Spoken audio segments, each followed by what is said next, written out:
for joining us for our new series, Open for Justice. My name is Damon Daniel, President and CEO of the Ad Hoc Group Against Crime. Open for Justice is a new series that we are introducing. It's going to feature unsolved homicides as well as missing persons. You're going to hear from case detectives as well as family members of those who've gone missing, as well as those who have cases that are unsolved. And most important, we need your help in all of this, because these cases have one thing in common. They're still open for justice. There's key information that we're looking for and that you can help. So keep tuning in and keep sharing these videos with your family, friends, and loved ones as well. Thank you so much for tuning in. Thank you. I am Detective Jeff Irwin. I work with the Kansas City, Kansas Police Department, and currently I am in the cold case unit that we have here. I'm Stuart Littlefield. I'm also a detective with the Kansas City, Kansas Police Department cold case unit. And today we're here to talk about the homicide of John Valdivia. He was 26 years old. This happened. He lost his life. It would have been about 7:45 in the evening on Valentine's Day in 2010. I can tell you that this all started basically is just based on our investigation and the witnesses and the crime scene, that it sounded like he was just going out to get pizza for his family that night. And he drove. He took his truck. He came home. Everything's normal there. He was carrying in the food, and someone ran up on him and shot him 5 times in the back in the driveway. The evidence shows that there wasn't any kind of argument going on. John wasn't armed or anything. There wasn't any kind of disturbance that we knew of. The family, his girlfriend, heard the shots.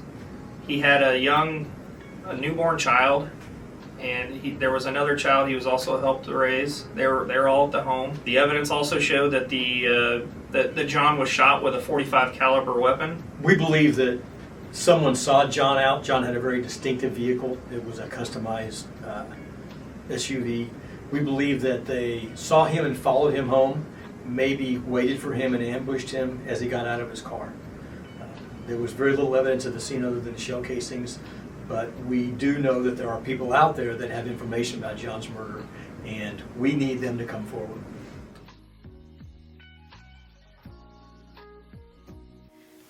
John was a very strong, physically strong person.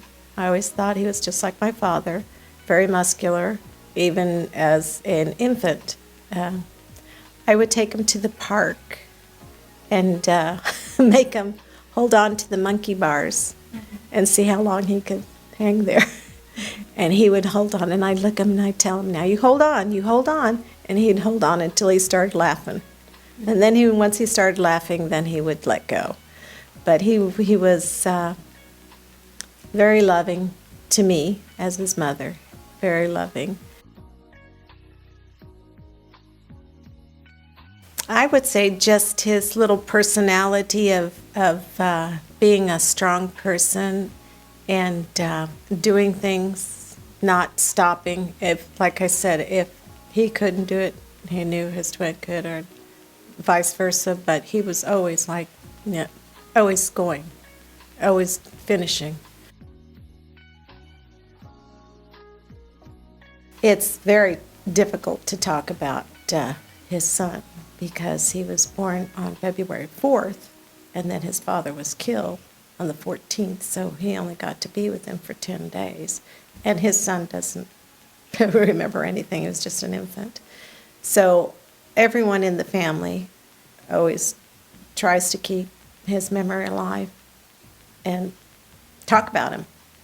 And they do anyway. They talk about him all the time, And I have paintings in my house that 2 of his cousins drew for me, and one I had drawn of John and his son.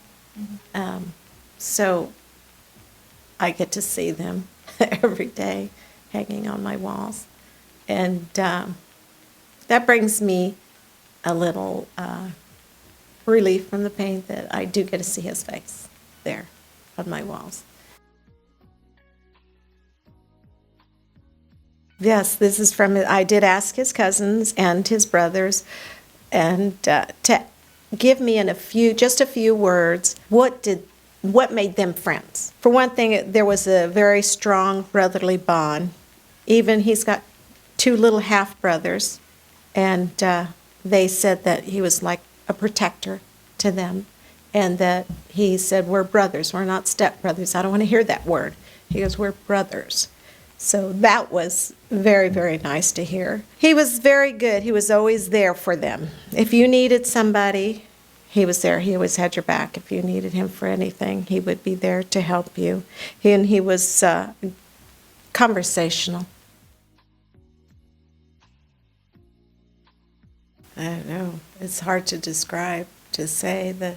I mean, first of all, when it happened, it's like you have to absorb that and realize that person is gone. In just that quick moment, they are gone.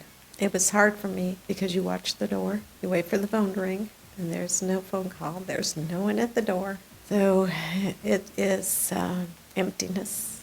You feel empty.